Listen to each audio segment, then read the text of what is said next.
Frank, and this is Speak Project, rather, or Speak Up. I'm not sure exactly where we landed on the final name here, but I am excited to be discussing some of the projects that are available through our network.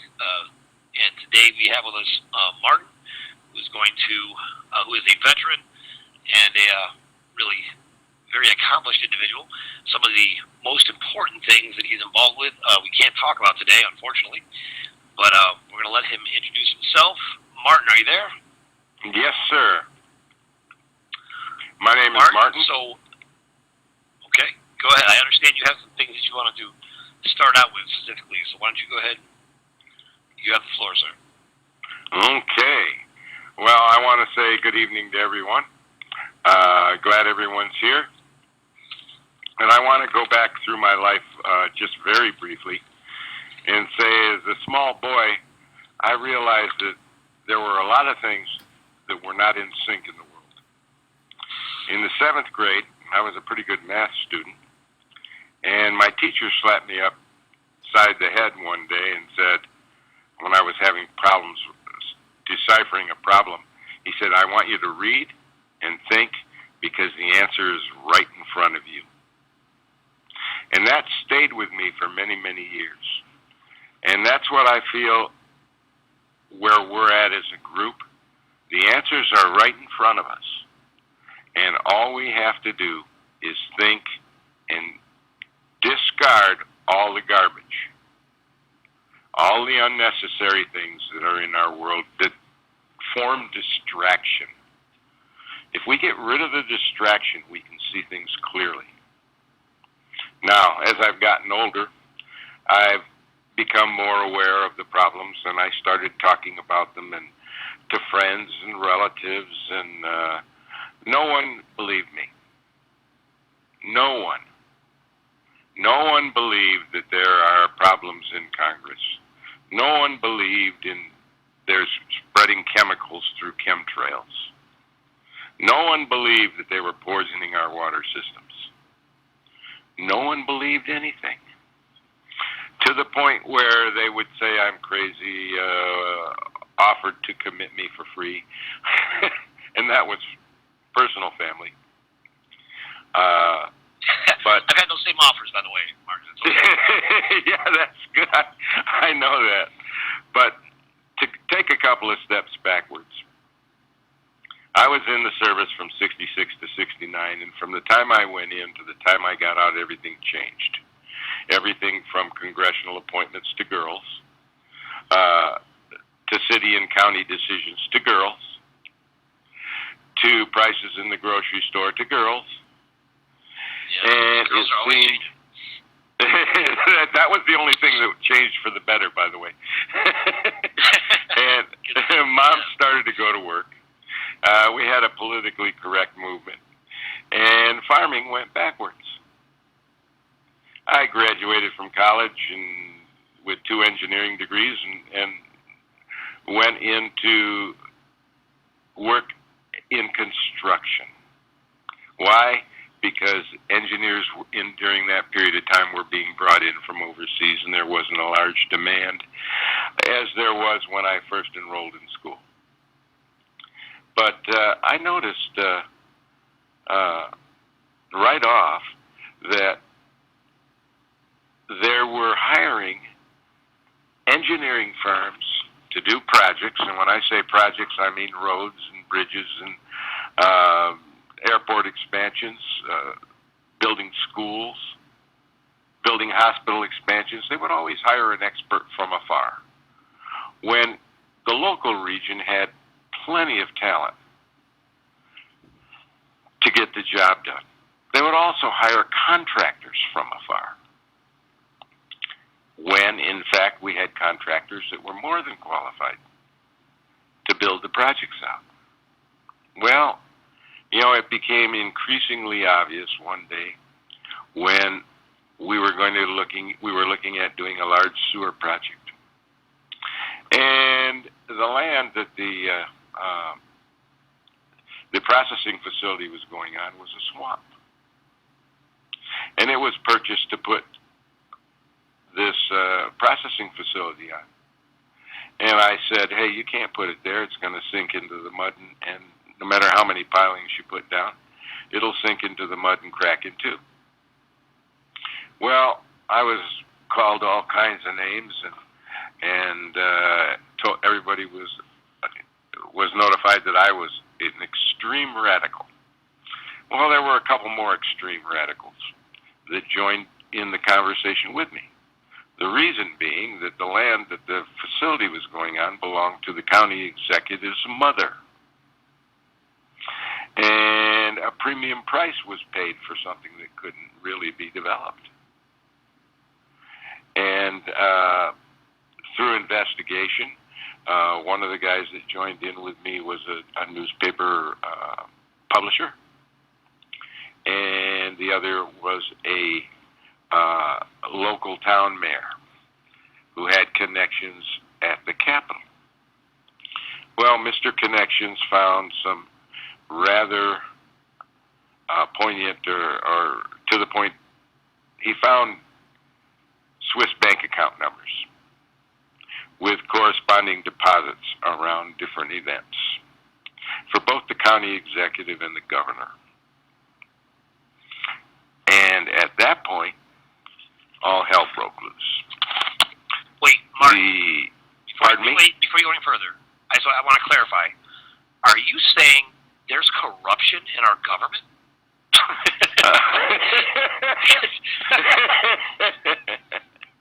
I'm talking about from the 70s.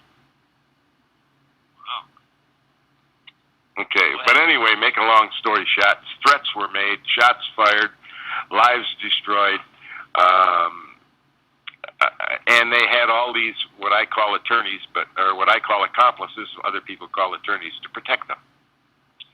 Anyway, that went on, and the publishing company was burned down, the safe broken into, and of course these mysterious Swiss bank account numbers disappeared. So that was the end of it. But everybody in the area that had vacation homes lost their homes because the taxes went up. The county governments came in and scooped up the land and sold it as resort properties, worth a little more than you'd put a cabin on. At any rate, that was that, and I went on. You got something that's written down. Can we talk about that for a minute? Because there's other instances of that I think are important to point out while you mention that. Because Hurricane Michael that just hit, it also left many vacant houses down along the Gulf there, Pensacola and areas like that. And one of the areas was one of the last areas that had very reasonable housing available, reasonably priced housing along the coastline. And part of the agenda that they were after with that storm and making sure that none of the disaster relief got funded was so that they could go in, buy up those properties that were left there, like they do, pennies on the dollar. Right, through condemnation.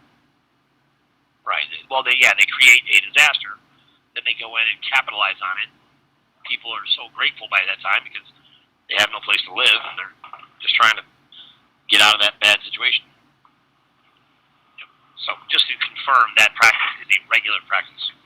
Just like, and it was going on long before, I'm sure, that I discovered it, and it'll be going on again until we put an end to it as a group. Yes, indeed. So, go ahead, sir. Okay. Well, as things would have it, I was into real estate and relocated after that, and came and things were getting worse. They weren't getting better. I was in a new area, but I got to know banking and finance. I was an advisor to publicly traded companies. That was a real eye-opener, cooking the books, fake contracts, outright theft. After a couple of years of that, I bailed out with my sanity and had to sue to get my money. These are from publicly traded companies, by the way. Over the years, Okay, the local banks became statewide and regional banks. Then they became national banks. And the money in the small towns literally dried up. Just absolutely dried up. And if you go to some small towns, you can see that. Very interesting.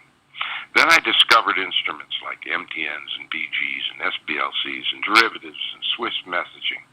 I learned about bank screens and gray screens, and I just could not understand what was going on until I realized that everything was being traded and consolidated, and I started with my own bank account.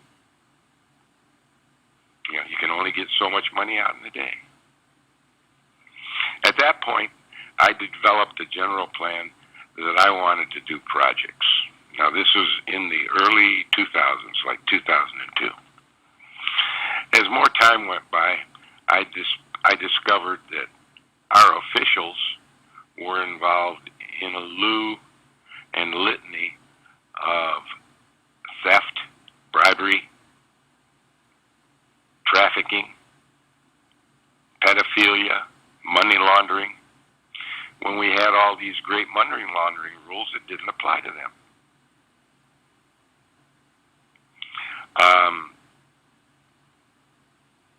And then I drank too much Kool-Aid one day and went out and invested in currencies and historicals. Now, don't everybody start laughing at once. But I bought right into the thing that I was going to be able to do my projects and be rich and go on and leave the world in a better place. Well, that was never going to happen. My first closing was scheduled for the summer of 2013. My second one was scheduled for December of 2014. And I've been listening to all the promises and the whatnot ever since. But it was not difficult to realize there was no way that there could be enough money and assets behind the money to pay everything, the gazillions of dollars that they had promised. And today, to the best of my knowledge, nothing has closed. And if it's closed, it hasn't been funded. Now they're coming out talking about giving us promissory notes and giving us pay orders. Well, I think those are all for trading purposes. But I can't swear to that, but that's how I feel. And they've broke a lot of people's spirits over this.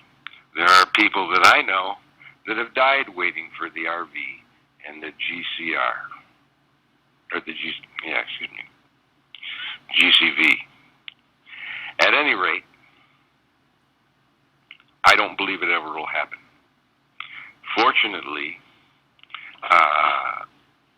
one day I was walking in the parking lot, and I saw an older couple, and they were holding hands, and they were walking towards me, and I said hi, and we walked up to each other, and I'd realized that I'd been chasing this pot of gold all my life. I couldn't find it. I couldn't put my hands on it. It was always within reach, but I could never get it. And all I wanted to do was do projects. But I realized at that moment that the real treasure was in the people. That was the treasure that I had been looking for all along. And it's through those people that hope exists. It's through those people that if we combine up, we can make a difference. Well, I walked home, and lo and behold, a very good friend of mine from Tennessee sent me an email, and it got me to a guy by the name of Thomas Williams. And I started listening to Thomas's programs and researching what he was doing, and heard about manna, and then lo and behold, here was the Guardians of Camelot and Tank. So I went through all the material and decided this is the way I had to go if I was ever going to do these projects and leave the world a better place. And so that's the story, and from then on, I guess it's pretty much history. Are you there, Tank?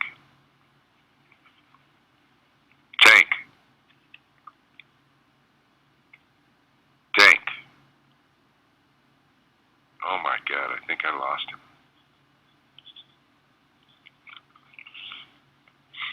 Tank. Hello, Martin? Hello? Hi, can you... Hi, how you doing? Good. Did we lose Tank? I don't know if I lost Tank or he lost me. Okay, hold on just a second. Let me see if I can find him. The same things that have been happening to him have been happening to me, by the way. You know, unexpected cutoffs and in the middle of a conversation. Right. Okay, hang on here just a second. Are we still live? Yes, we are.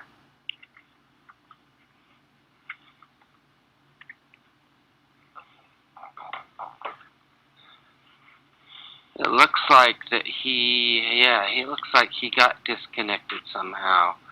Okay, well, I can continue. Yeah, sure, that would be fine. Go ahead. Yeah, you're still live. Okay, well, I have one, this is a comical thing. On April 26th, Friday, about 4 o'clock in the afternoon, my time, I get this cold call.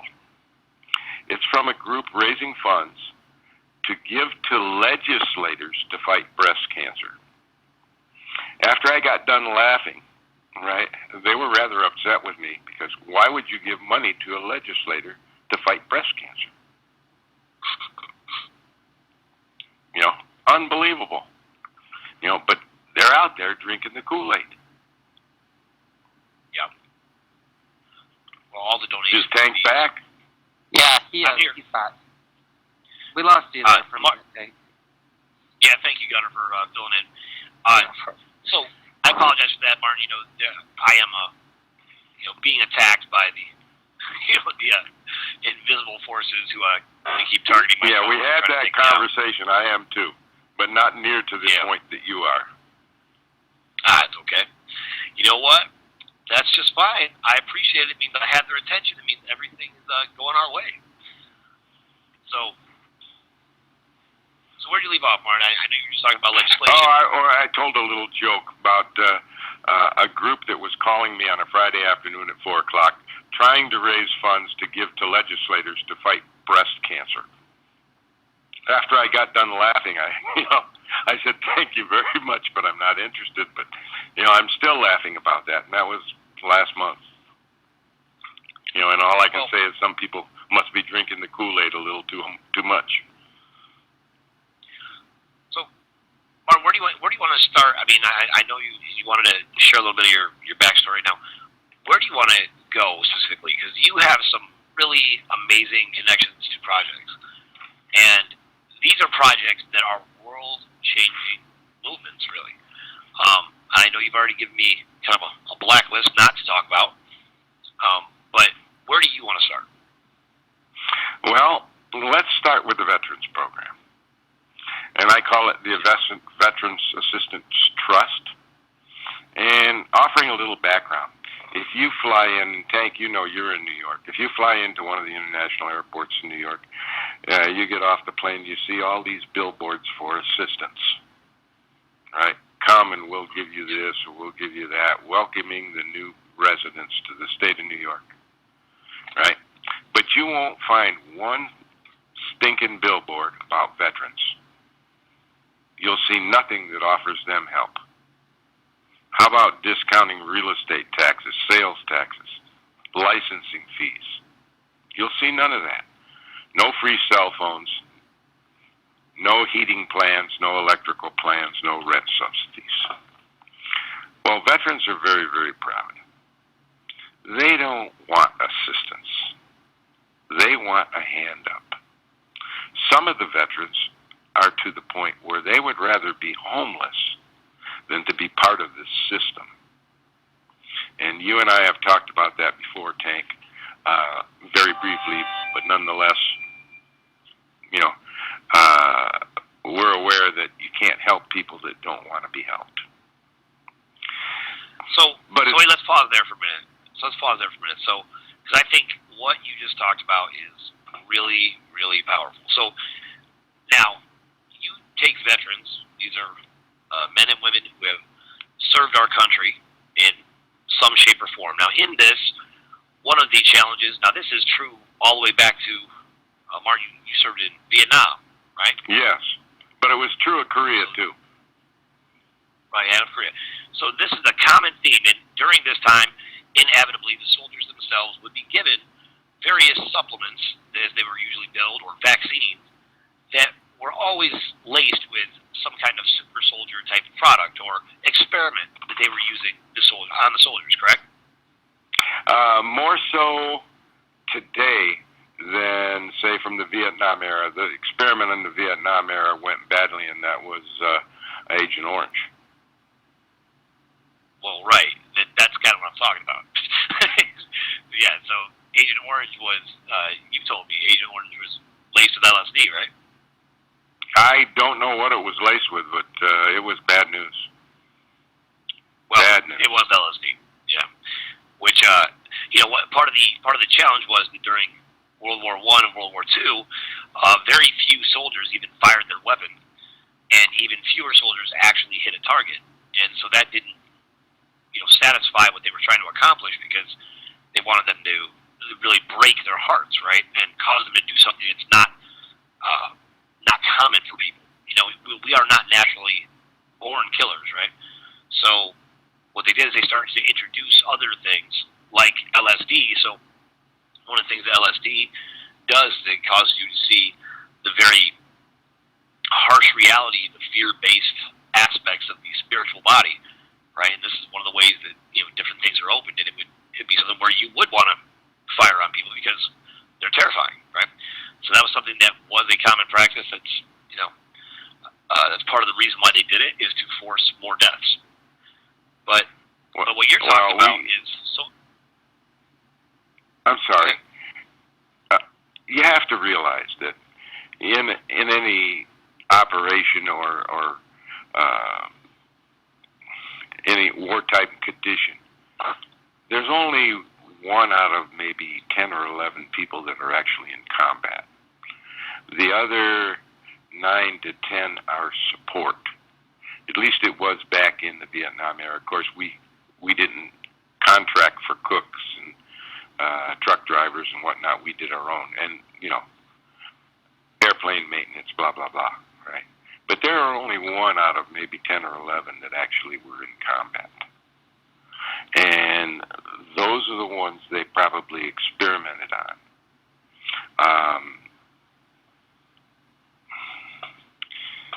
They had no reason to experiment on anybody because we had no reason to be there. What was the reason? I always asked myself when I was there, why are we here? Why are we here? Why are we here? And we'd spot troop movements and whatnot, and I was 9 months in the jungle tank. 9 months straight. And we would see troops moving here and there, and we would be flying from mountaintop to mountaintop by helicopter. I would go in and open up the landing zones, and the helicopters would come in. Sometimes we were under fire, sometimes we weren't. But we were never permitted to actually pursue an attack. We had the ability to do that, but we were never permitted. So what were we doing there?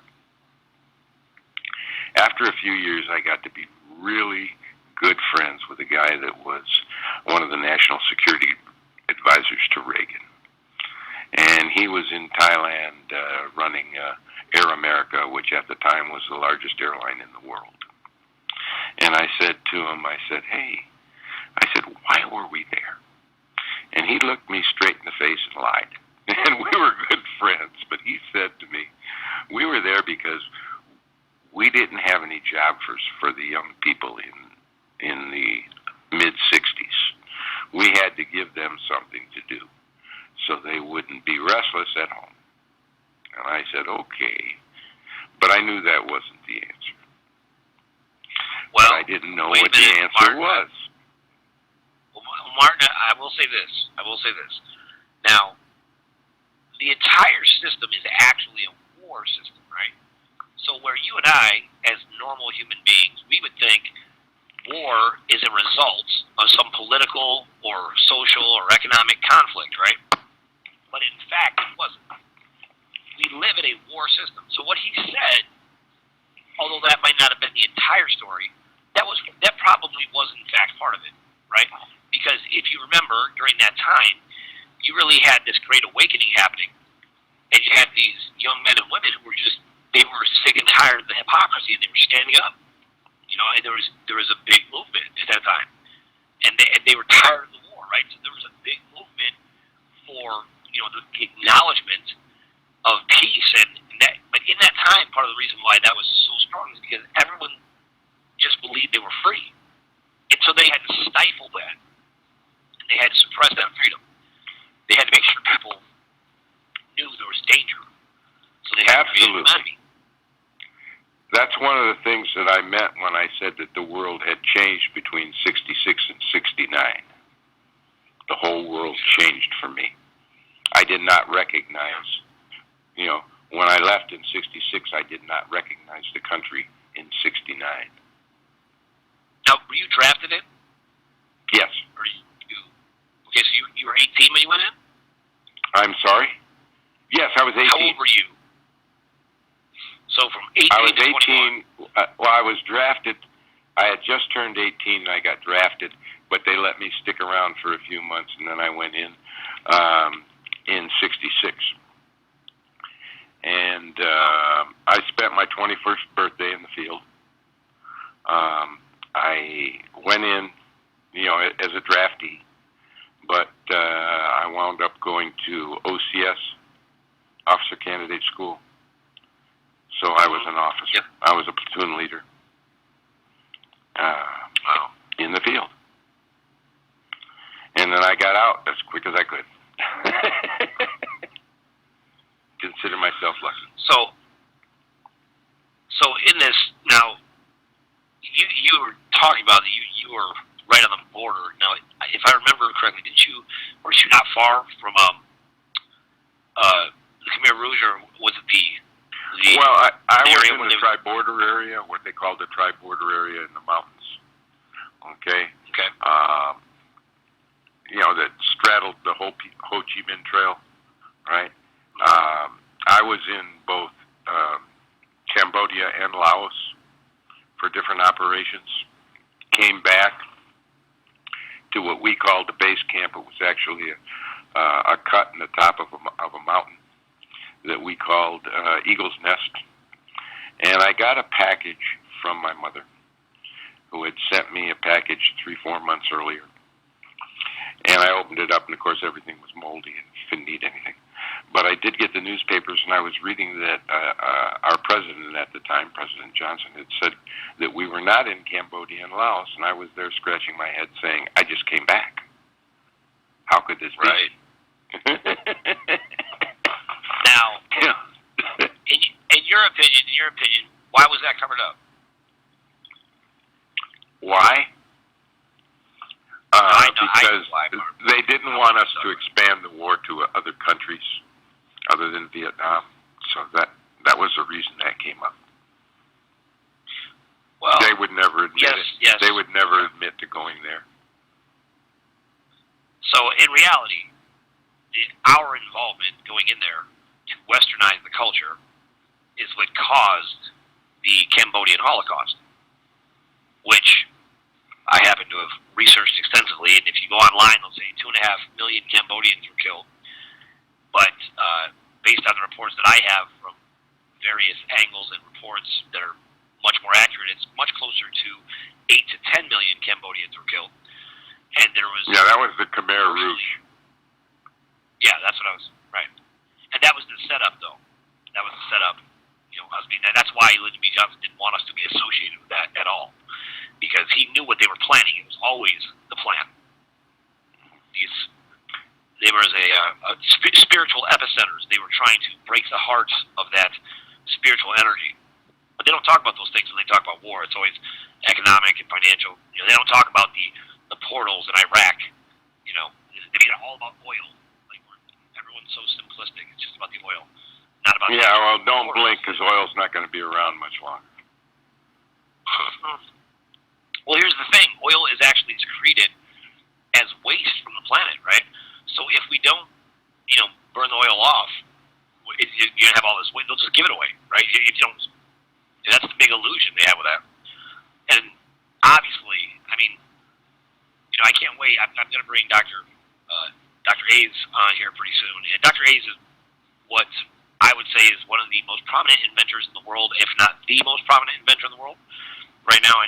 And he's got the most advanced patent I've ever seen on energy. He's actually taken Tesla's energy to a whole higher level. Yeah, that's what I was talking about. And I'm anxious to listen to him, by the way. And I wanted to say this in the middle of this conversation.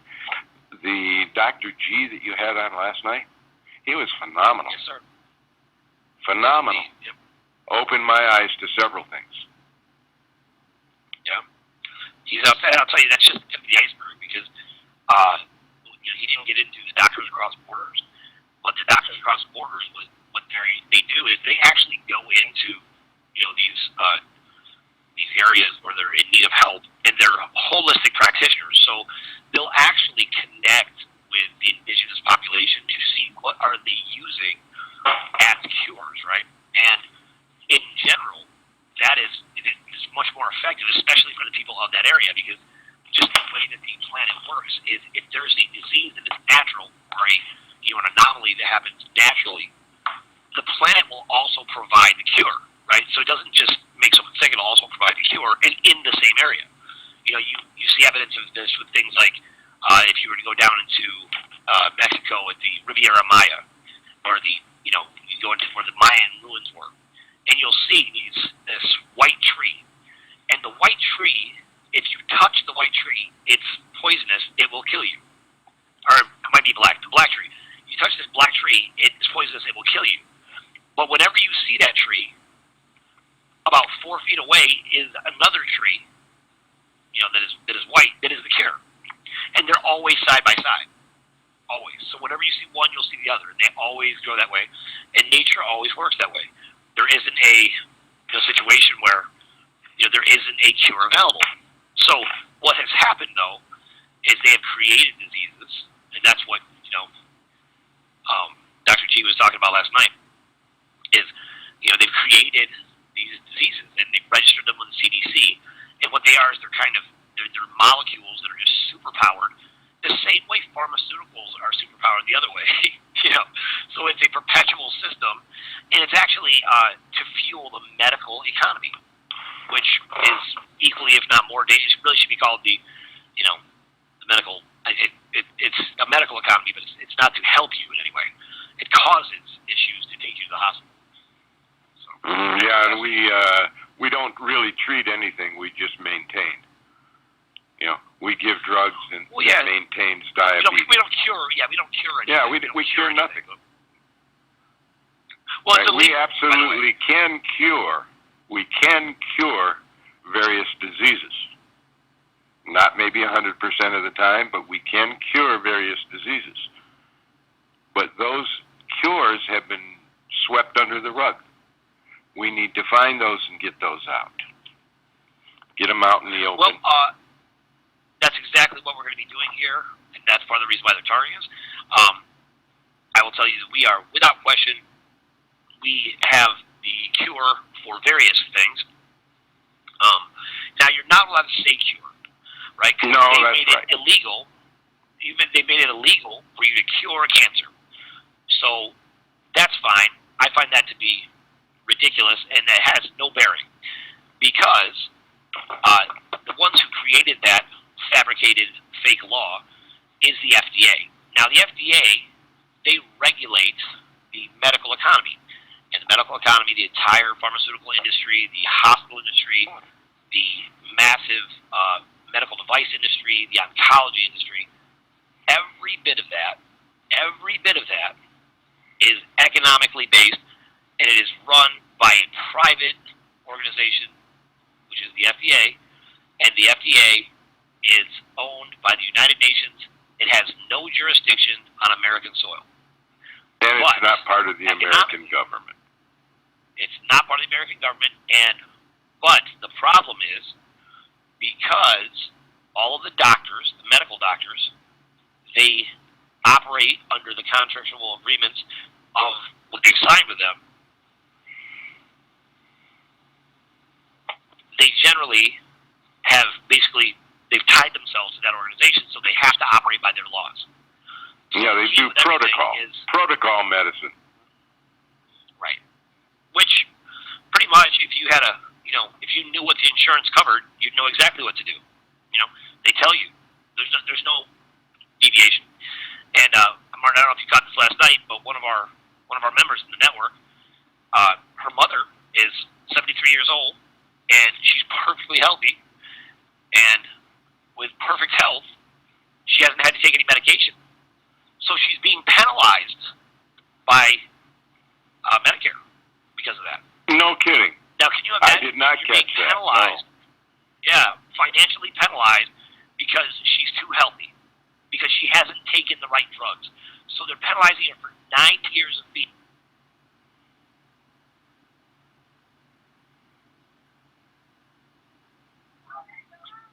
So those fees will, who knows what will happen, but we have to opt out of their system. At some point, we have to, take a stand with that and just find better ways. And these things aren't nearly as complicated as we make them. We can change. No, they're right in front of us. One of the things I think that we've never discussed, Hank, is whistleblowers. We need to find some whistleblowers, and we need to honor them. We don't need to punish them, especially when it comes to medicine. We need them to come forward and bring what they know documented out. Even if we have to give them a new life or whatnot, we need to establish. It wouldn't matter, though. The documents don't mean anything. Because when it's their documents, they mean something. But if regular documents come out, they don't mean anything. So wasting our time trying to prove anything to them is useless. They already know what's going on. They're participating. They're getting paid off. They have various groups that they know they're paying them. So that is a common practice. So because we know they're being paid, we don't need to waste our time trying to prove to them one thing or another. See, there's 2 ways to do this. You can put all your energy and focus on the bad guys and what they're doing wrong. Or you can just go out and give a better option. Now, the problem is we haven't been able to give better options because at the end of the day,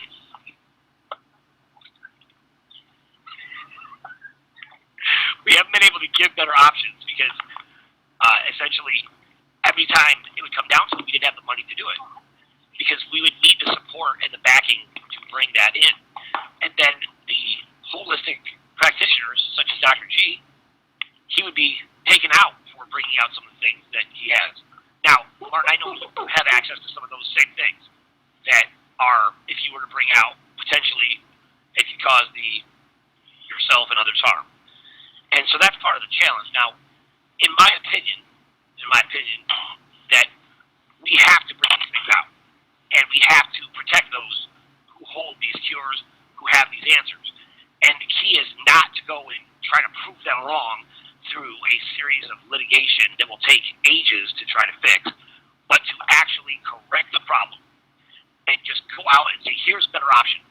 Now, we don't have, if we're going to get in trouble for calling it a cure, we'll just say, that's fine. We're going to return this individual back to optimum health. They are showing now, even with these machines where they do some kind of scan, and they say, oh, that's cancer, that it's actually pre-programmed in to the device. So it's causing all types of fake concern for cancer. Then that fuels the medical economy to put somebody on chemotherapy. They're like, you need to get on chemotherapy right away. And when people hear cancer, it's scary. So they immediately take their doctor's advice and they go get on chemotherapy. Now, chemotherapy causes cancer. Now they'll be in a perpetual state to have reoccurring cancer for the rest of their life, for the most part. And I had that happen to an aunt of mine. An aunt of mine about 20 years ago, and she happened to be my favorite aunt. But that's exactly what happened to her. Yep. I didn't have the disease. She didn't have the disease. They treated her for the disease, and her condition deteriorated until she passed. That's right.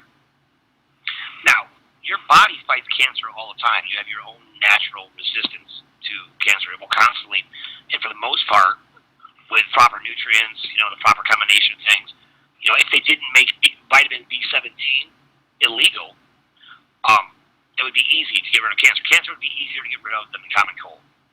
And for anybody who doesn't know this, you can actually do some in-depth research on the University of Buffalo. And the University of Buffalo has had extensive research done using a very common plant, common flower, marigolds. And in the petals of the marigold, there is vitamin B17. And it is very potent. Now, some people will talk about apricots, and apricots don't actually, it's not quite the same complex. So it's marigolds, and the marigolds, they have proven to break up cancer in the prostate. They have extensive, pharmaceutical grade studies that they've done, and those have taken a few days to break up all the cancer in the actual body. And the way it works is just the vitamin B17 creates a selective poison.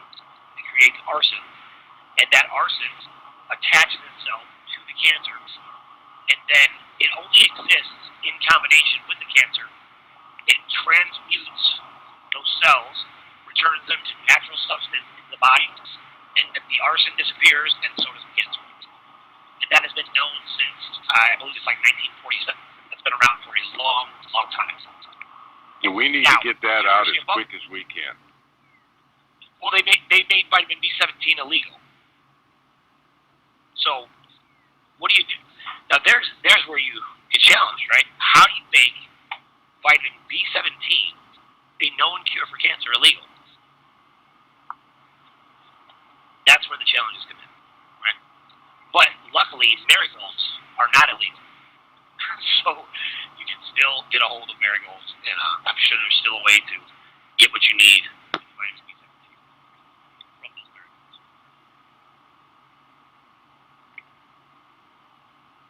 What else, Mark? But don't you think there's more to this than just, all the things that we've talked about this evening that are wrong? We need to get together as a nation, as a people, love each other, and go forward as a group. As a group, we're strong. As individuals, we're weak. My stepfather always used to tell me, you can't fight City Hall. You can't fight City Hall. Yeah, you can. Yeah, you can, and you should. But we've got to do this as a group. We've got to come together somehow. And it starts with getting the word out, but we need to unite people. And one of my projects, as you know, is the Veterans Project. I've got probably 14 volunteers chomping at the bit, calling me every couple hours. Are we ready yet? Are we ready yet? Those volunteers, those 14 volunteers in 2 weeks will turn into 150 to 250 volunteers across the country. Now, that's not many across the country, but those volunteers will also bring in more volunteers. And we can cover anything that needs to be done, any aid that needs to be given, any houses that need to be built for widows of veterans, for veterans that need assistance. We'll find these people. We'll give them food. We'll give them clothes. We'll help their children, all through volunteers. And we're going to have a couple key people, I'm sure. As time goes on, there'll be, the cream will always come to the top, and we'll reward those people. And we'll cover all expenses. But this doesn't take much to get veterans back on their feet. And if we can do it with veterans, they will become volunteers. And they will go on out and bring in more people. Maybe not maybe a bunch of non-veterans would be okay too, right? They will bring in the doctors. My cardiologist is anxious to get involved, with research, because she knows researchers that are not in, quote unquote, the system. And we will become... We will be working on research centers around. Uh, that is one of Kim's passions. She has, she would prefer to be in research rather than where she's been for the past 7 years. I know that in our network, I have, at least two very, very serious advanced research centers that I designed and have been adding to for some time that will be completely equipped and isolated in all likelihood on sovereign land. They will be secured heavily by the very best of the best, so that we can make sure that real scientific research is being done and that it's not being buried. We need to make sure that we have things in place to bring these things to life and to activate the extended reality of the scientific world beyond the very basic things they've allowed us to know. So we'll support that. Now, Martin, let me ask you a question. When it comes to the veterans, now, you're a veteran, and you talked about how these veterans, they don't want to be helped because these are, men and women raised to be heroic in nature, right? I use the example all the time that they're the ones who are running into the danger when other people are running away, right? That is so so I'm a big true. fan. So true. Now, I'm a big fan. I'm a big supporter of the veterans in many ways. One of the big concerns I have is that when you have soldiers come back with PTSD, and many of you may have experienced this, that if someone was deployed after they had already kind of developed themselves, not when they're 18, but some people will get deployed when they're 25, and by that point they have a little more extensive understanding of the world, and then they get deployed, and then you'll see them 3 years later when they come back. You can tell they're often not the same person. Totally not. The same person. Now, Martin, with you, when you're 18, 19, 20, 21, it seems to me like you might have a little better rebound time, that you might have been able to, recover a little quicker because you're so young. That's a good thing to say. I didn't allow myself to go that route. But I've been fighting this for 50 years. For 50 years, and it comes up at the oddest times. Well, describe that. What do you mean? Pardon me? Someone like me, you've been fighting what? What do you mean? Well, you try to forget everything. You've got to put it behind you just as quick as you can. You've got to assimilate back into a somewhat normal routine. You've got to find your own way. It's up to you. The best people to help veterans is another veteran, not a social worker. I agree. Okay? And that's one of the things that we're going to be doing, is putting teams together around the country to help.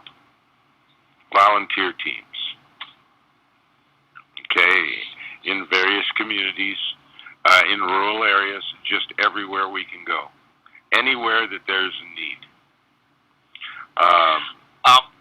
But you got. You know what? I think that's a great idea. Could you do this first for all the veterans who might want to volunteer? We're going to make sure that you can contact us directly, and we will connect you directly with Martin. You can email me directly at StephenRowe@createchange.today. That's STEFFENROWE at KRE8 Now, in the meantime, before you volunteer, please feel free to call this number, 929-388-6141, and that is Alexandria Ocasio-Cortez's number.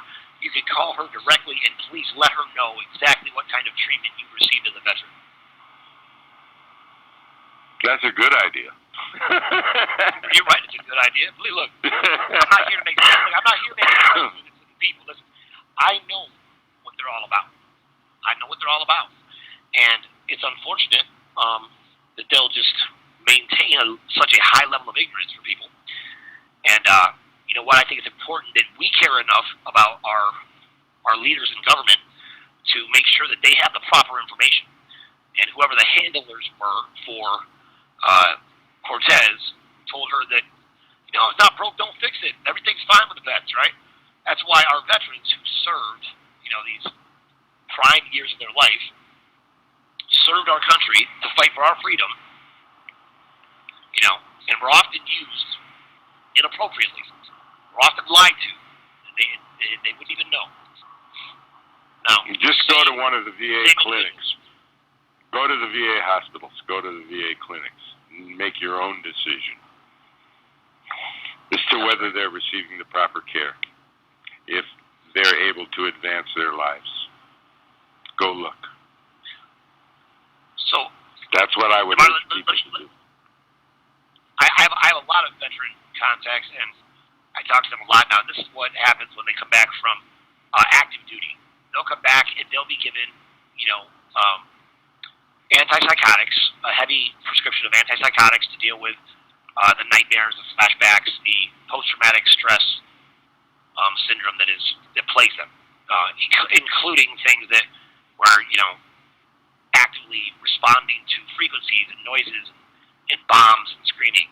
All of these things can activate very violent responses, or to themselves and to others, potentially, right?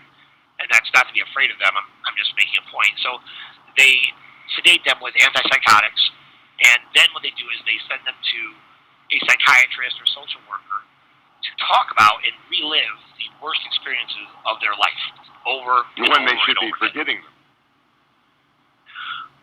Well, or integrating them in some way that is healthy, but because no one ever wants to talk about the reality of what's happened and how, we've been pitted against each other, fighting bankers' wars, so that they can maintain their comfortable, lifestyle, and they can maintain control.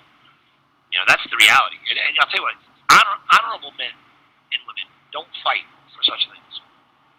They are not of a concern. It's not natural for us to do. We have to be indoctrinated and programmed to be lied to. And I'll tell you, there's a lot of veterans out there, not veterans, a lot of active duty soldiers right now, and veterans and various leaders who have been actively participating, guarding exchange centers, preparing for very active conflict. One of my veterans was posted up in St. Louis, and she was telling me how they used to actively plan for this, if there was a massive earthquake that separated the continent, right? Which that is one of the realities that was possible. And if that happened, how would they survive? So these things are known to the military, right? I heard that 30 years ago. What you're talking about right now, I heard 30 years ago. So that's pretty amazing, right? Yeah, and I know that was big. That's really, I think, when that started to come out, and that for anybody who doesn't know, that there is a belief that when the pole shift happened, like the poles have shifted, that the tectonic plates would move, and they would, reveal Atlantis, and the coastlines would change, and there'd be chaos everywhere. So they would always tell people to move inland, and get a better feel for where the coastlines would be. But the reason why that would happen is because there used to be these 7 arcs of the covenant, which would hold and maintain the structure of the planet. And so the reason why Kim is here is she is here to restore that before that happens. So she will replace the rods that will stabilize the plates of the planet, and that will stop that from happening. That is in fact, great. She's already been working on that. I had actually heard, again 30 years ago, that in fact the Mississippi would run the other way. Mississippi would run to the Great Lakes. Yep, I've heard that too. And that could, don't get me wrong, I'm not sure about the water itself, the flow, or how exactly that will manifest. I'm not saying that there won't be some changes. There's certainly, I'm sure there will be. But, a lot of these things that we think are absolutely inevitable, that somebody saw in a futuristic timeline, and, you've got all the doomsday, the survivalists, right, who are, really impressive. folks. They got all types of really fascinating information. But it doesn't have to happen that way. We are in, on the verge of a solar minimum where the winters are going to get colder. But at the same time, they're promoting, global warming. They couldn't be further from the truth in reality. There's all types of many, many, many, possible potential global disasters, but climate change, global warming is not one of them. But they were trying to justify it so that they could commit genocide. Mm-hmm. For certain. For certain. So, but again, I think the key here, Tank, is for all of us, our neighbors, the people that would rather watch the Kardashians or Anderson Cooper on TV, they need to come and be awakened. We've got to waken these people up. And it's so massive that it's hard for me to get my mind around it all. It must be impossible for someone that is not oriented towards the evil that's going on throughout the world, especially in our government, and in our entertainment, and over our TVs, that we're constantly being fed this Kool-Aid constantly. Nothing could be further from the truth. Matter of fact, most of the stuff that you hear, it's just the opposite that's true. But that's what I was mentioning when I mentioned in the 7th grade, and the teacher hit me in the back of the head and said, read. The answers are right in front of you. They're right there. Read. If you're not reading the signs, you're going to miss them. Well, put that together. If you're in the jungle and you're not reading the signs, you're going to be dead. Yeah. That's a good point. Now, we are in the jungle, so to speak, right? So we are in the jungle, yes. Now, I am very much a fan of this, and I really want to support activating the mentality of the veterans to let them know, you know what, I'm not trying, if veterans are out there and they don't want a handout, I'm not about giving them, but I am about giving them a job. I am about giving them a position. Absolutely. I am training, about giving them that. And giving them a good job, not just a job, a good job. That's right. A good job now, where they can have self-pride. Now, Martin has a veterans program, and I'm going to.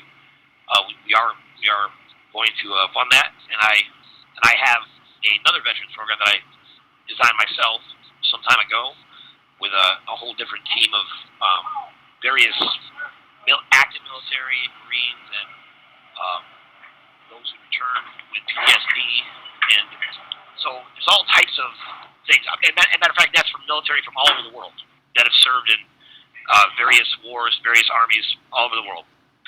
And we're going to introduce things like frequency healing in these places. We're going to make sure that that is just available. One of the things that I've always thought is very important is that at these healing centers that we create a space where training people, just regular people, where they're able to actively use their body to the fullest potential, and create massive indoor obstacle course training facilities, and hiring veterans to be the ones who are training people on that, and giving them a chance to really come back from a place where you're so physically active and you're really primed and you really do understand the limits and the unlimited potential of your body. And to be able to bring that back from the war, I just want all those veterans out there, whoever hears me talk about this, that you have a job with me. I promise you, I have facilities all over the country that are ready to go. And the second we are able to do that, I will make sure those are live. We will provide, not provide jobs, I mean, you're going to have to get the job, just like you've had to do everything else. I am not a believer that in giving anybody handouts and making someone feel disabled. I do not see those things as disabilities. Matter of fact, I look at that all the time with these things that are considered disabilities. And if we just were providing as part of their employment the proper treatment, which we will, because nobody needs to go to a hospital that isn't helping, to sit in the waiting room and hear other people screaming and in pain. One of my friends just went in to a hospital. She was having a rough night and was suicidal. she went to this place. And if you listened a few weeks back there, we had Michelle on the call, Michelle Walker, I believe her name is, and she was describing how the numbers they put out there is 22. And 22 veterans a day commit suicide. And she said, well, the real number is more like 95 to 108. So imagine how quickly you would go through your soldiers returning from battle. So that is something to me that has to be changed. Now, I am familiar with what is causing this. Because when you are in battle, you are following orders. And you are trained not to question the one giving you the orders. Martin, is that about right? That's true, but that's true to a certain degree. But you'd better question the orders. You'd better be aware of what's going on around you. Because the gentleman that's giving the orders, he's getting orders as well. And they don't always relate to what's happening in the field. Or in my case, the jungle, right? But in Afghanistan, I would say it's the field. And you have to be aware of what's going on so that you can make immediate judgment decisions. Not disregard the orders that you've obtained or that you've received, excuse me. But you need to make your own judgment decision, especially as a leader. Because you're responsible for the people that are with you. And without them, you're nothing.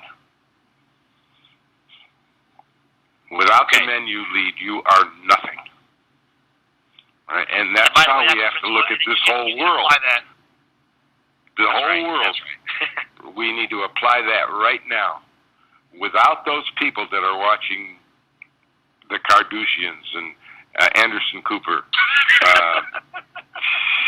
we need them. They need us. We also need them. Okay, and we need to get more people involved, and we need to spread the word as to the evil that's out there, and it's bad.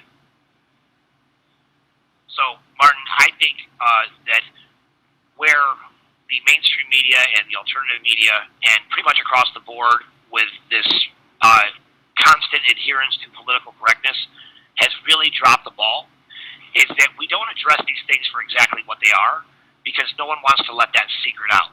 So I'm going to say it again because I want to be clear.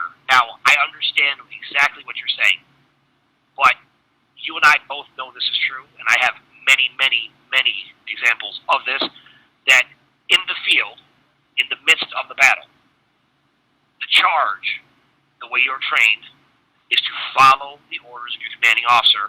And the reason why is because they understand or have a perspective or advanced training that you may not have in that moment, so you don't question that order. Now, if you challenge that order, that commanding officer can literally shoot you on sight because you are a detriment to the mission. That is correct. That is correct. You are absolutely correct. Keep that in mind. So now you have soldiers who are in a situation. They are right there in the midst of the battle, and they're getting orders to do something. Now, they have, on one side, potential death, and then from the side they're on, they have potential death. So the first thing is to put people in a perpetual state of death on both sides of them, right? Then they're going to follow orders, and in many cases, and I'm not saying this is common or normal, but there are many cases where the mission has been to exterminate all threats. Now, during Vietnam, this is one of the prime examples that I have always just found to be terrifying, that there was a time where the women in Vietnam, they would come out with a baby, and they would give their baby to the soldiers, and the baby, inside the blanket, there would be a grenade. And as they unwrapped the baby, the grenade would blow that soldier up and potentially his whole platoon. Are you familiar with that? I've heard those stories, and initially, when I was over there, it was my job to lead convoys delivering munitions, okay? And I saw all that, and we were given those orders to stay away from those people, and we did, right?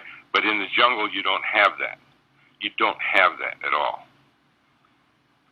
You know, you're given orders: do not engage, do not shoot.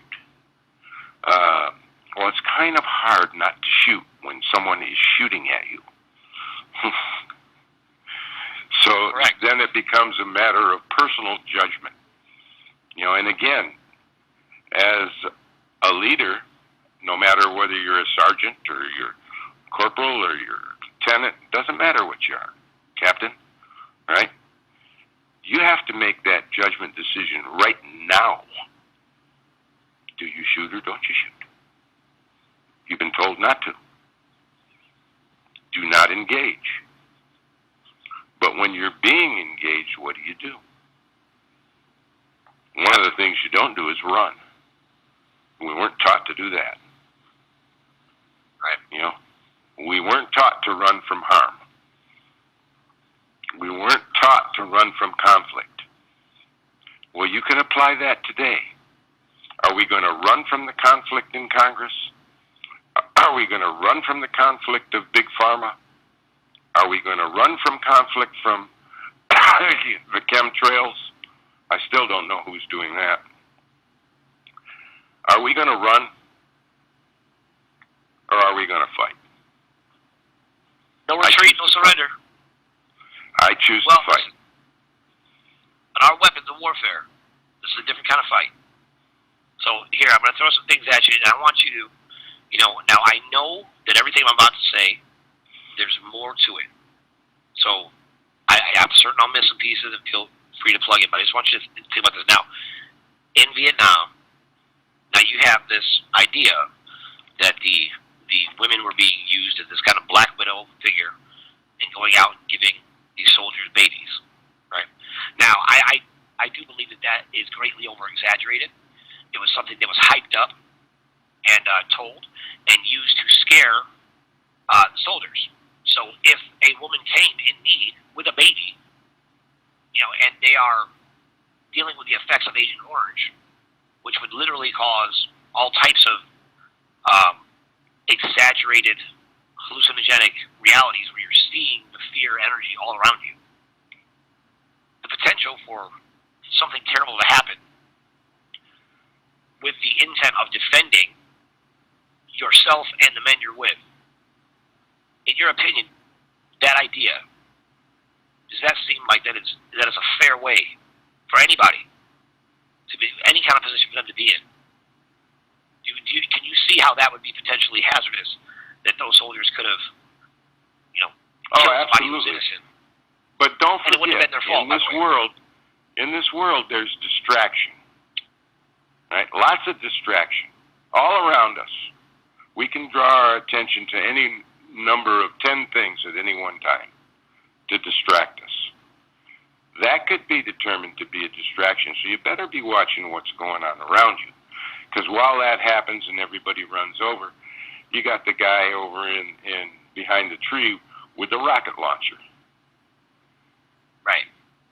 Okay? So it's not a one-time affair. And then eventually chaos would ensue, right?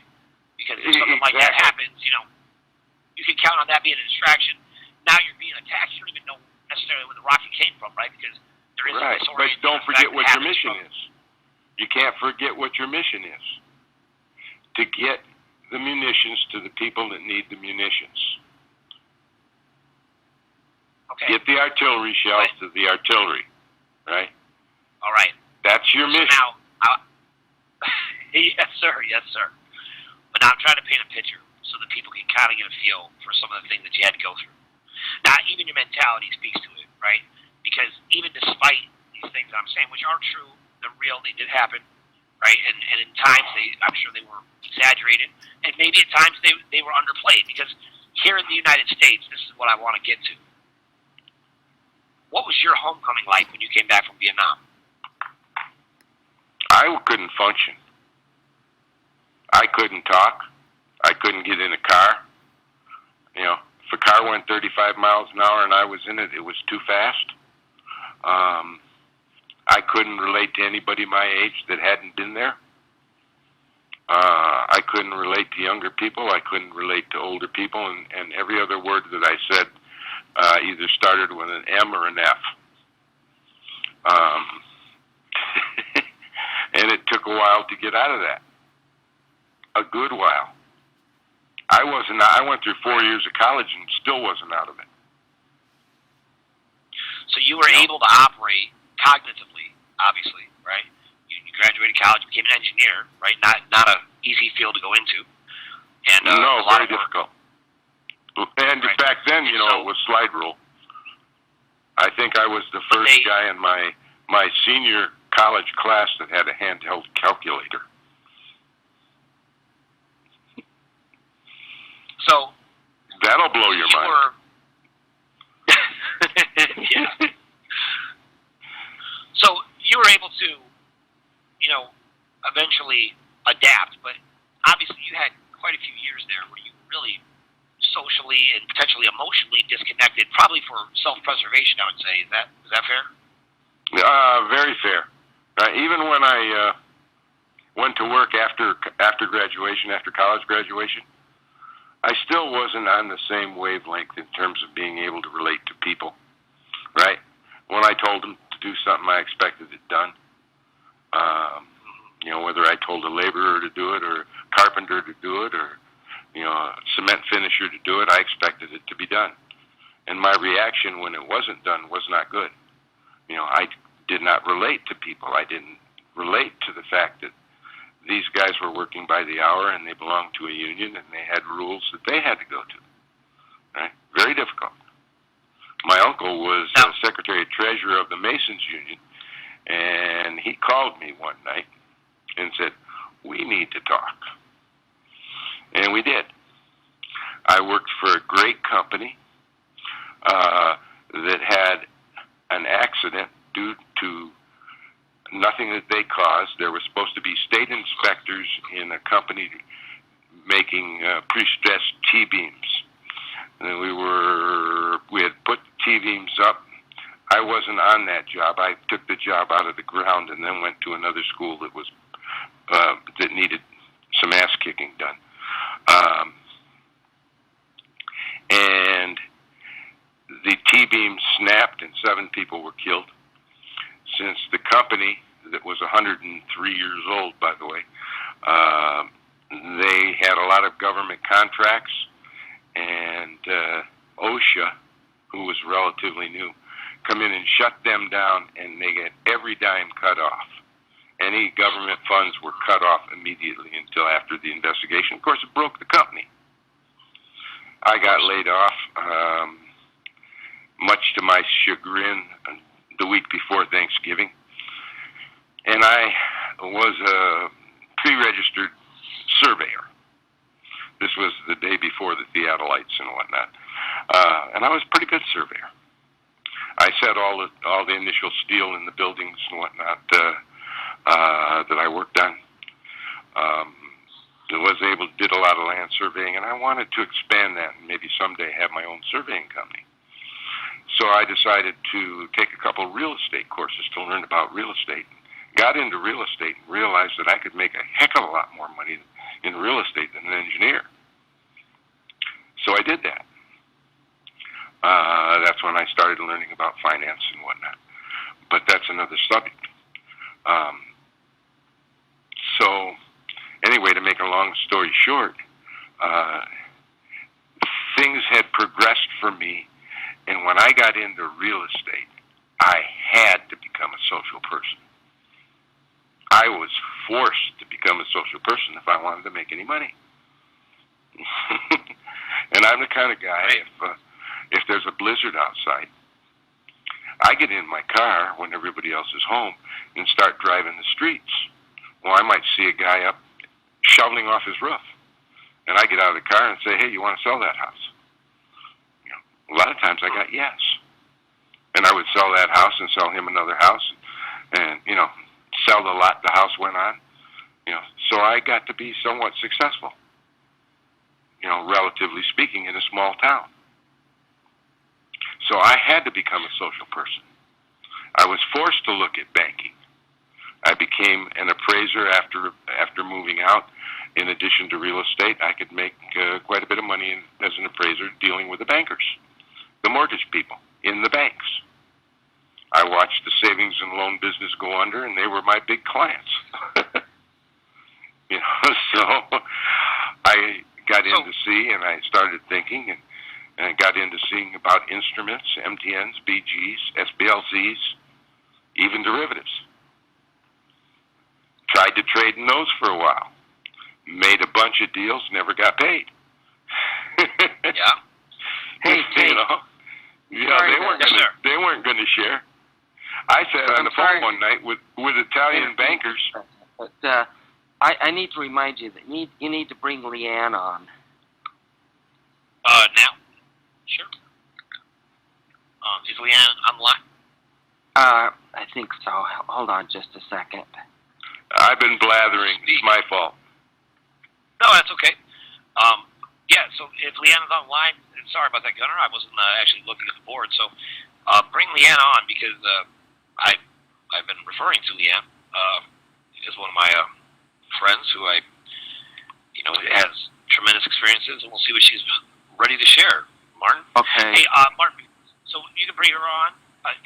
Just let me know when she's live. LEANNE? Hang on just a second. No, she's not on yet. Just a second. I'm trying to find out what her number is. All right. I'll text it to you. So, Martin, let me ask you a question. So it sounds to me like if I were to summarize kind of what you did that I think is really impressive, and I think it's a good practice for veterans, is you took the skill set that you were taught as a soldier, which obviously included, very astute powers of observation, and the ability to execute even under very stressful situations. And you took those qualities and you turned them into tools that you could use to kind of force yourself to become social. Because you would see things people might not even notice or drive right by. Probably not a lot of real estate agents would see a man on his roof shoveling the roof off and pull over and stop and ask that question. Well, in today's world, they just go to the computer. They'd look for listings on the computer. They look for houses for sale on the computer. They'd make cold calls off the computer. We didn't have that back then. Right. But now, in this day, soldiers are constantly trained in situational training, where they're put through repeated drills in similar situations. So when they find themselves in that situation, they know exactly how to react. Right? You train and train and train and train again to do exactly that. Right. You're Okay, I trained. believe that LEANNE is on now. LEANNE, are you Hello? there? I'm here. Hey, LEANNE. This is Hey, Tank, how are you? one of my veterans. I'm wonderful. I'm so glad you're on the air. So glad to hear you. Thank you. Would you I appreciate mind being- kind of telling people some of your experience so that you can tell them who you are? I served active duty for 15 years in the Air Force. I've been out of the military for about 5 years. In January it was 5 years. Not sure how in-depth you want me to go. I want you to go as in-depth as you're willing to go. I am of the opinion, LEANNE, as you know, that these are things that need to be talked about. Your experiences are incredible. And, you've come out and had some challenges since you left active duty. And I'd love for you, if that's comfortable for you to talk about. Yes, I have had quite a bit of issues. I was in Desert Storm in the 90s. However, my PTSD didn't show up for about 22 years later. And when it hit hard. Like, it was a whirlwind of emotions and not knowing how to function and triggers and things like that, I had a really hard time before that, though, just trying to reintegrate into civilian life because I had spent the majority of my adult life as an active duty personnel. So those are where my struggles have been, as well as being sick from the mission we did, and being not diagnosed with Gulf War syndrome and biological and germ warfare that we used over there that actually had came back on us as well as the people we used it on. So, yeah. Well, Leanne, talk about that for a minute. So, you were in the Gulf War. You were using biological and germ warfare, and this came back on you. Explain how that happened. Our side won't admit it, of course, publicly. They're claiming that what we were exposed to were the nuclear facilities that they had over there making nuclear weapons or whatever they were doing over there. The weapons of mass destruction, I'm sure everybody remembers that. Which we've never found. We've never verified, never been proven. Because they weren't Correct. there. Yeah, and that's not really what happened. We actually had one of our commanding officers go up after we got some orders to bomb a certain area, and he was like, you do realize that the backflow of that is going to hit our troops, and he said, I don't give a shit, blow it up. So we did. And now we have like 300,000 veterans that are experiencing the same illness that I have. And we did a lot of things we weren't supposed to. There are ROEs, which are rules of engagement that you have to follow according to the UCMJ, which is the Uniform Code of Military Justice. I will say this on top of what Martin said about, he was in Vietnam. It was a different time, different era, different fighting tactical techniques and things like that, I mean, they were balls to the wall fighting, like, right there, whereas ours were a little different, But if we were always trained, if it goes, they said, I don't care who it is, if it's your commander, if it's your directing officer, whoever it is, if they tell you to do something that goes against it, don't do it. But you better make sure you know what you're talking about, kind of thing. You know what I mean? Thank you, Leanne. If it comes out that you did not follow a direct order, then, you're on the line there for that. But, yeah. So, like I said, his was far worse. And I say that because those guys didn't have a choice. And when their homecoming came, I mean, they got treated like crap. So, thank you for your service, by the way. I always try to thank the Vietnam vets. Thank you for yours. I volunteered, but you guys didn't have a choice. So, you just got sent there. And, yeah, so there are... Yeah, and there was no homecoming, and what there was bad. Yeah, bad it was horrible for you guys. Anybody who doesn't know, a lot of the Vietnam vets, meanwhile, on the home front, there was a movement protesting, demanding peace, and even though the soldiers were drafted, they had no choice but to be there. When they came back, many of the soldiers, there would be protests when the soldiers would land.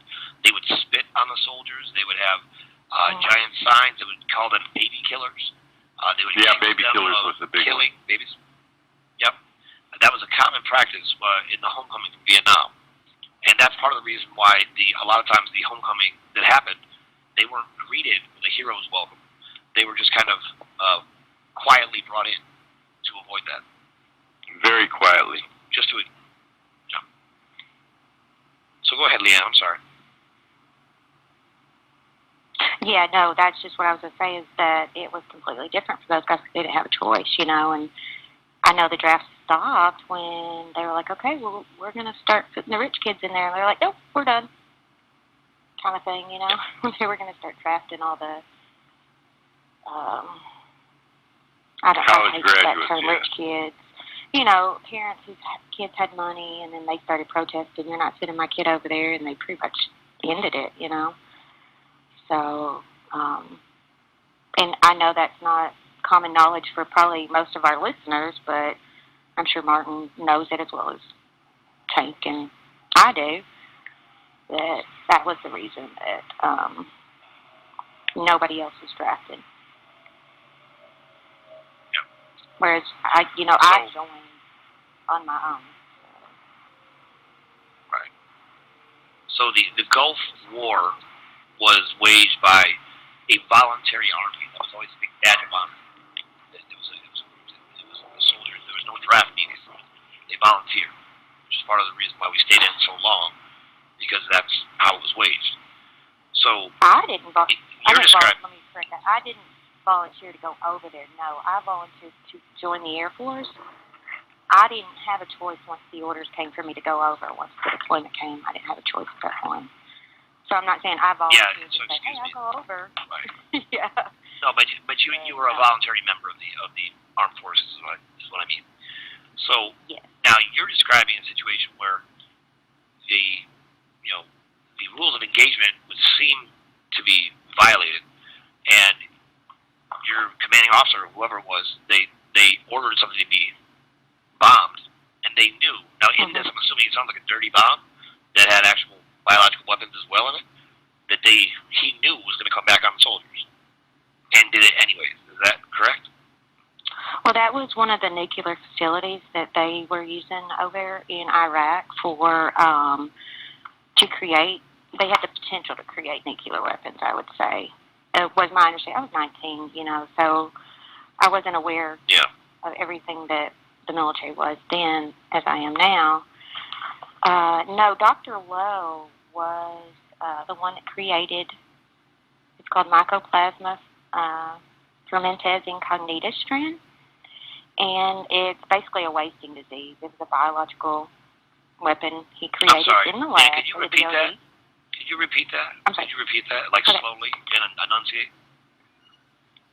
Dr. Lowe worked for the Department of Defense, and in his lab, he created Mycoplasma fermentase incognito strand.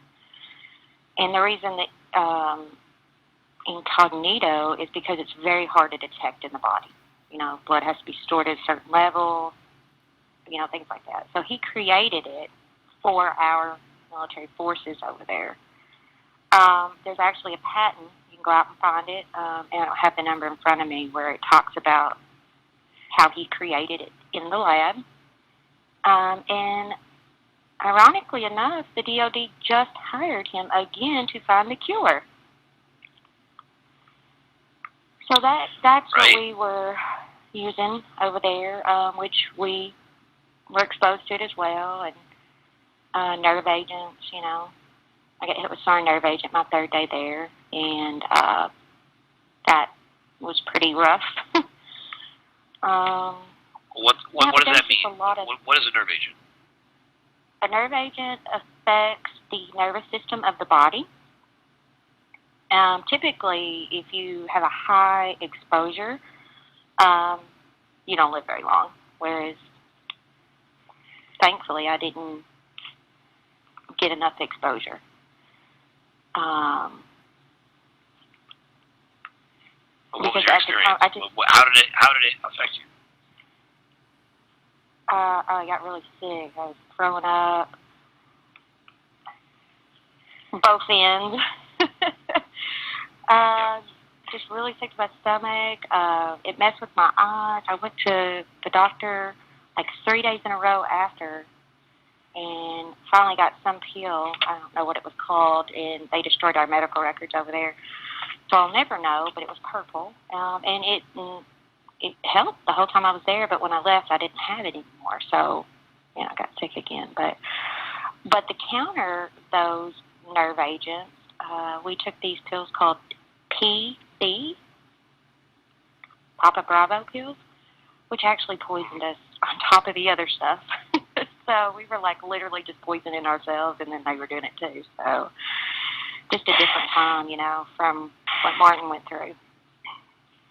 So a lot of the supplements and so-called vaccines given to soldiers, in my understanding from different sources, is that a lot of what they would do is they would treat the systematic issue or the symptomatic issue that was being caused, but they really didn't address the underlying problem. So therefore, the soldiers could continue to be in the battle and be there and feel fine, completely unaware, creating what is in the military documents, that most of which have been destroyed, creating a false sense of wellness.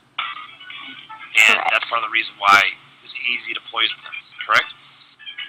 Correct. I want to make sure I have that right.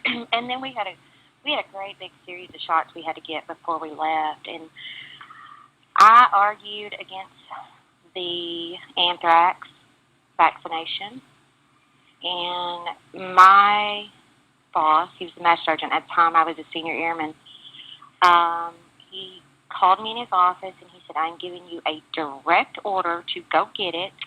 We are not signing any paperwork. If it makes you sick, makes you sick. And if you don't get it, we're going to court-martial you. Needless to say, I got it. And I did have adverse reaction from my very first shot up until the end. They kept saying, let's just give you one more and see what happens. Let's give you one more. I'm like, you guys are going to one more me to death, which made me very sick. And for those of you that don't know, the anthrax shot feels like about 100 bee stings in one spot. I mean, it's pretty hardcore.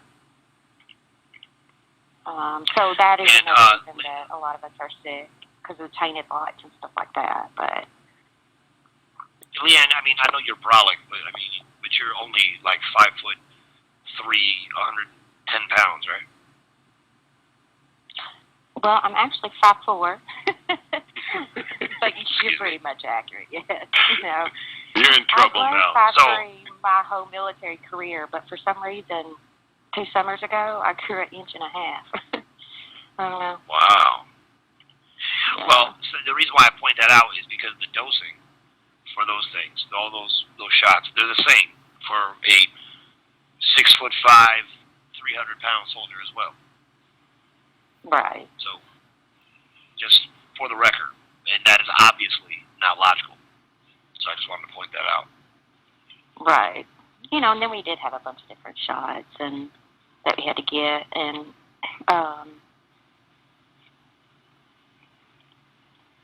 so Leanne, I want all of the veterans in the country to call Alexandria Cortez to help her, because I am a believer in advocating for to eradicate ignorance in our government, and I really want people to help her, desperately help Alexandria Cortez.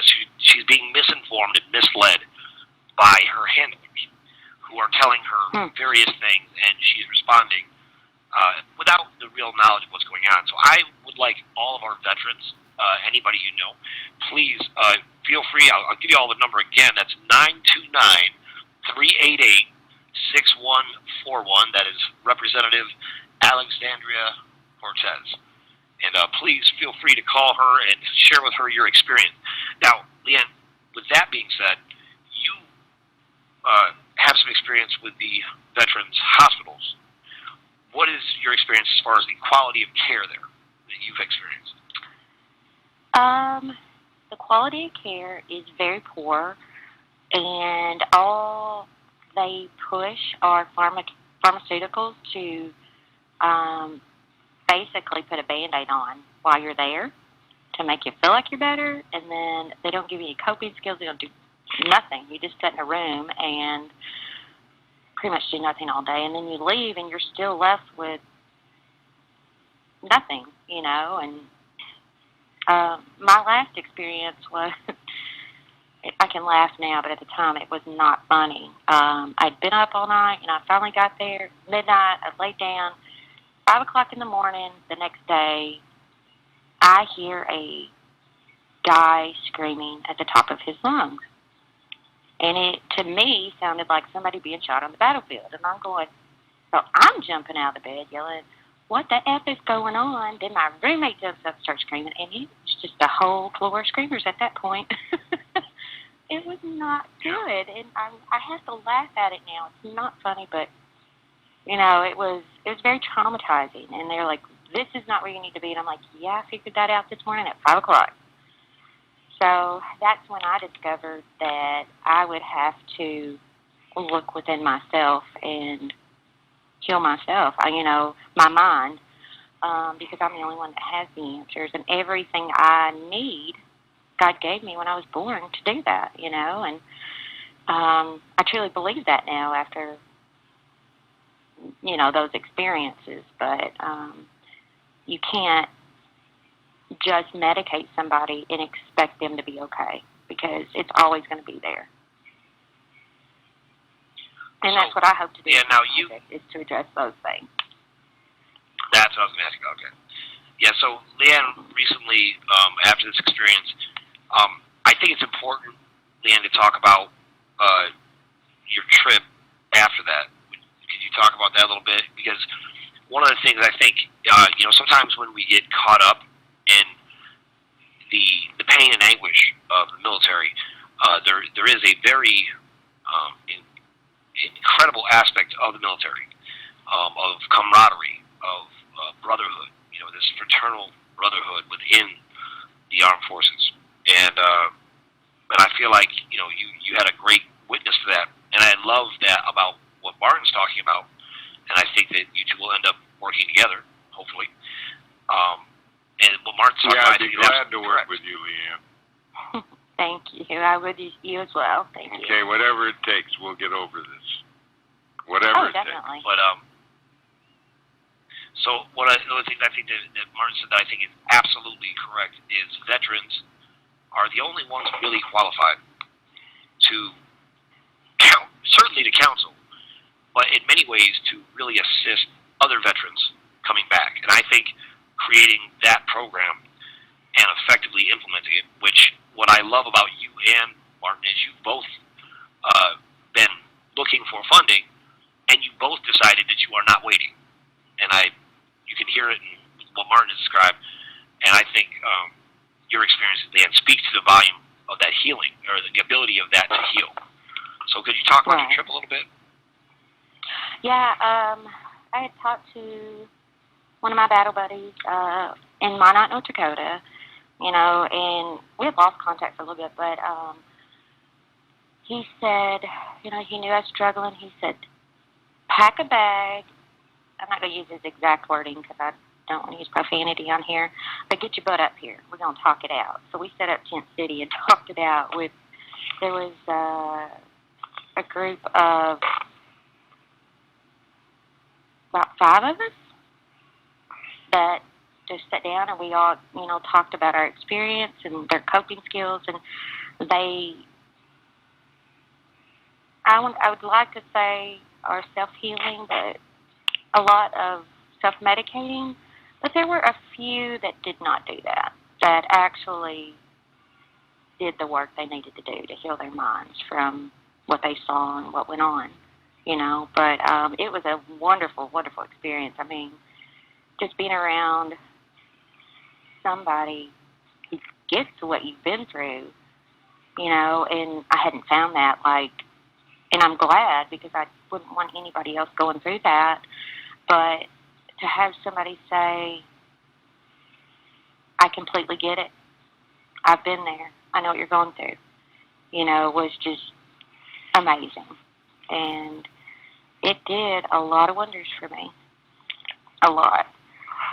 So,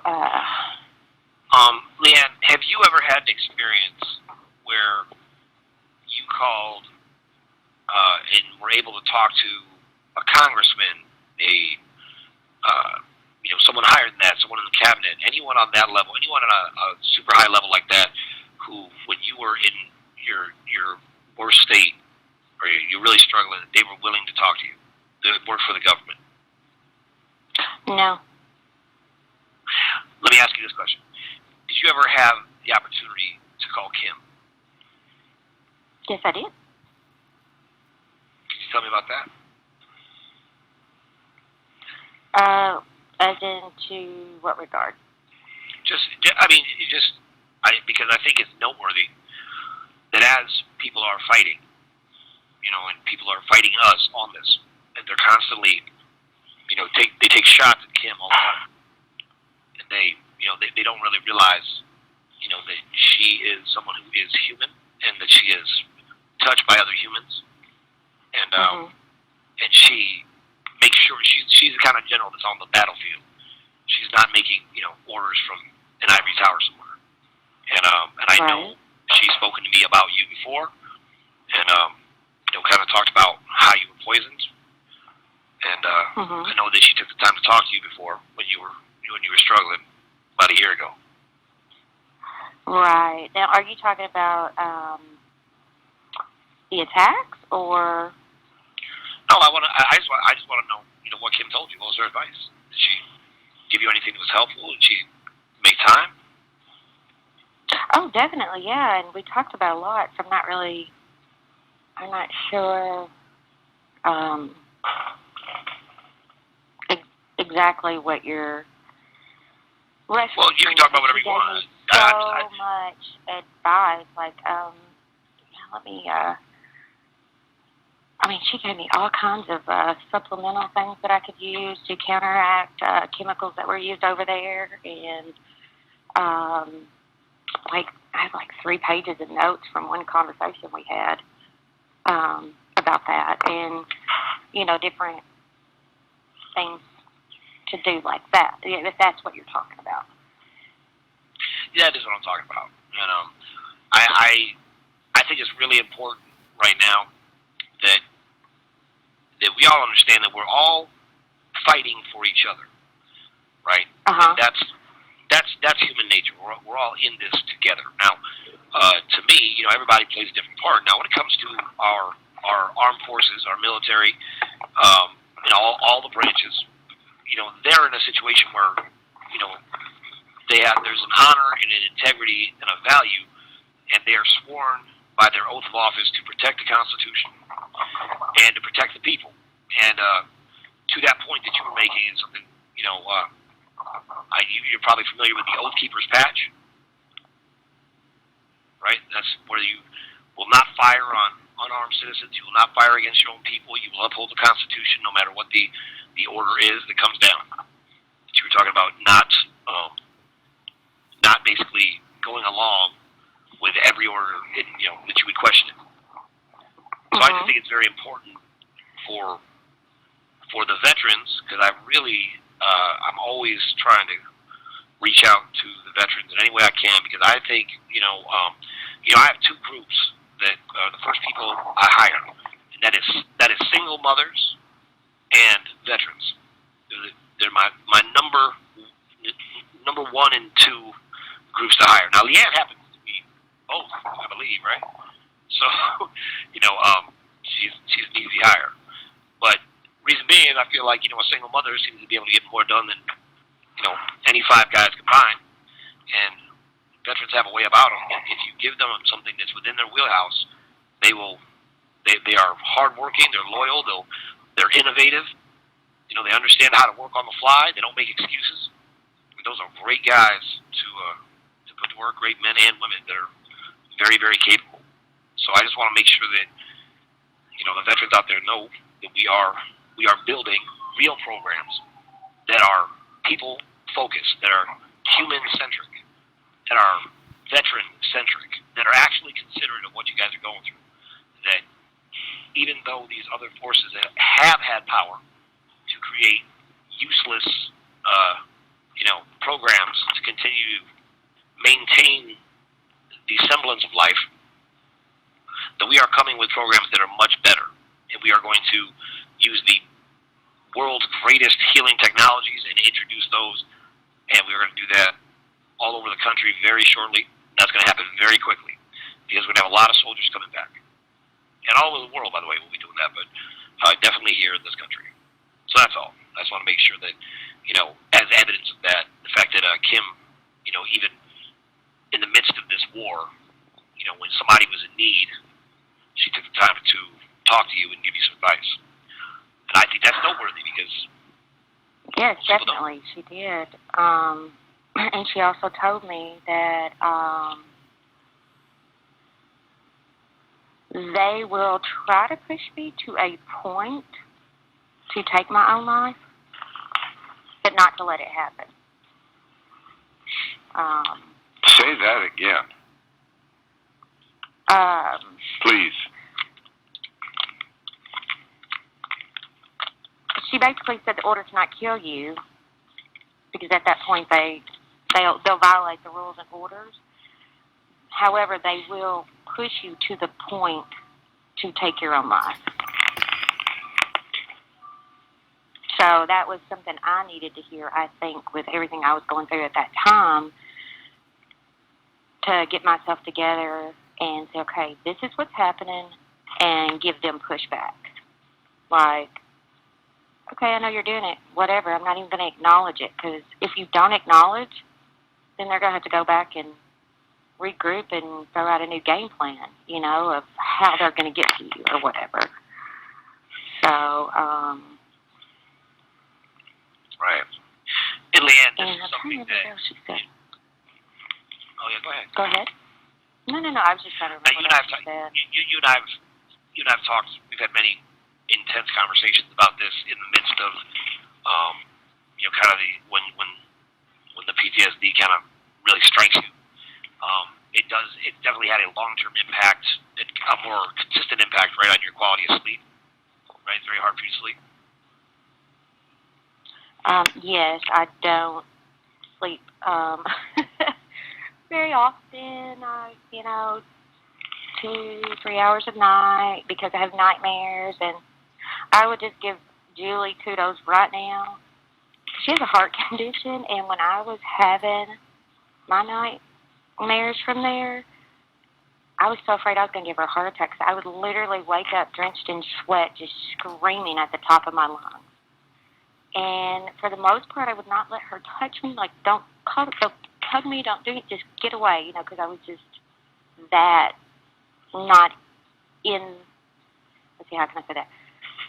I had just gotten out of that battlefield in that dream 5 seconds ago, and you're going to come to me, it's like, don't do that. But then over time, it got easier for me to allow that to happen.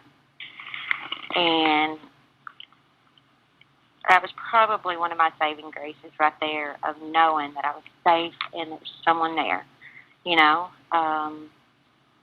when it first started. And then, like I said, the journey process of knowing I had everything I needed in me, and I wasn't going to get it from the VA or anybody else.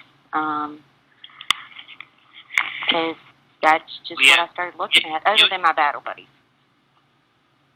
Lynn, do you mind if I, like I've talked to you about these things a few times, do you mind if I share some of the things that you've told me in the midst of that? Because I won't mention it if it's uncomfortable. Okay, yeah, that's what I figured. No, it just depends on what you're saying, but no, I don't have a problem at all. Yeah, you can stop me at any time. Okay, feel free if I say too much, right? Because I don't. My intent is to help other people by your experience, but not at your expense. So I can tell you that one night not long ago, when Leanne's up very late, she's processing all this information. She's doing all types of things, right? Which so am I. So oftentimes I'm awake, but every now and again I'll wake up with a series of texts from her when she's in kind of a manic state, processing all this information. And the night before she went into that hospital, she had hit me up with a text, several texts, but one of the texts said, "Tonight I'm going to be one of the 22." That's what the text said. And when she said that, I had no idea what it meant.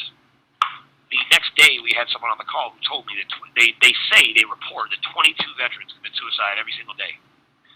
Now, she said, this woman, Michelle, she told us, no, it's the real number. The real number is closer to 95 to 108, somewhere in that range. And that's the real number every single day.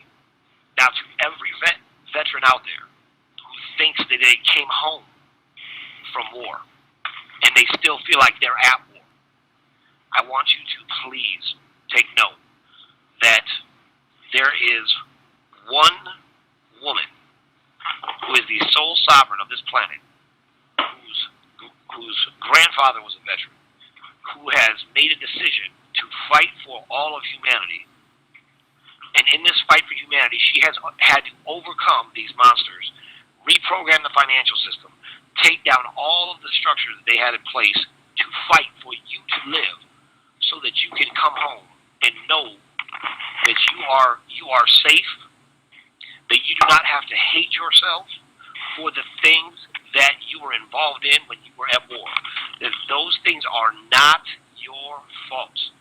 You were ordered to do things based on lies that they told you. Whatever they are, you cannot allow yourself to hurt yourself or to be afraid or to allow that to push you to a point where you kill yourself, because if you do, they win. Because that is what they want to do. They want you to hurt yourself. And I'll tell you what, yes, I was told by, yes, they do. And now, I was told this, they want to break your heart. Now, when you take a veteran and you break their heart, they're dead already. Because veterans, these people, the military that I know, and I know a lot of them, they are all heart. They are all heart. And when you are operating from a place where you are all heart, to know that someone tricked you and deceived you and made you do things, you did it with your whole heart, not realizing what had happened because they lied to you. And I want you to know you are not liable for that, for the crime they committed. You were used as a weapon in some cases. Now, and some people might not even have that experience, but I know so many. I've talked to veterans. Every day I talk to a veteran, a couple of them. And I know that this is common. I know that what Leanne has described is common. I know that these experiences are heavy and they hit. So I want you to know that we need you to stay alive, because we need veterans who can help other veterans. Because as a civilian, I cannot possibly understand, appreciate, or comprehend the full scope of that pain and that hardship. I cannot. Now, I'll tell you, and I have, of every civilian I've ever met, I will tell you, I'm the closest I've ever met. And even with that, I know I cannot appreciate the experiences that Leanne and Martin have gone through in battle, and those of you out there. So I want to be very clear about this. Please know this. We need you. We need your support. There is still a mission. And if you could just stay focused on the mission is you, and we need you to take care of yourself first. Take care of yourself first, and then we need you to see what you can do to contribute, and we will give you those things. Go to, we'll have these projects posted. You can go to gocamelot.com. You can go to thespeakproject.net. You can go to createchange.today. We will constantly be updating people on the projects we have. We will constantly be telling you how you can get involved, how you can contribute. Just don't allow yourself to disengage. Do not retreat, and do not surrender. And that is what it would be if you took your life. And I am begging all of those veterans out there who feel that anguish. I want you to know that we need your services still. And please take that seriously. Leanne, I'm sorry for bringing you on late. Of course, I'll bring you on anytime. And thank you so much for coming on. Martin, thank you so much for coming on. I'm so glad that two of you got to meet on the same call. And I'm very excited to see what you're going to do together. And with that in mind, Hey, can Gunnar, I just address one more thing real quick? yes, go ahead. You remember when I had told you about when veterans who have been in combat come back and they get put on the terrorist register or whatever? Remember? Okay, so we had a representative who went before they did a hearing, and her exact wordings were, we can't adequately address the issue without talking about firearms in regards to combat vets taking their own lives. She said 69% of veterans have completed suicide via firearm. Women veterans are more likely to utilize a firearm. It's been proven that restricting access may reduce suicide risk. Has the VA studied gun violence in the veteran population? What's I tell you right there? And actually, she is not accurate in her assessment because women don't like messes, regardless of how it's caused. They usually do it by self-poisoning, cutting their wrist, drowning, or hanging themselves. They're 73% less likely than men to shoot themselves. So there's your agenda being pushed right there for taking our firearms away. Right. And also creating a division. Yeah, absolutely. Made perfect sense. And just so everybody knows, when veterans come back, they are registered as terrorists because they are trained to, use weapons and to kill people if needed to defend themselves. So that's why they're registered. That's been going on for years. Right. You need to take, Tank, the last statement you made prior to Leanne coming on here, not initially, but coming back and adding what she added. Right? And that needs to be repeated and repeated and repeated and repeated. That was very, very good. Good. I'm glad to hear that. With that in mind, Gunner, you got me queued up. Ladies and gentlemen, are you ready to go? Thank you so much.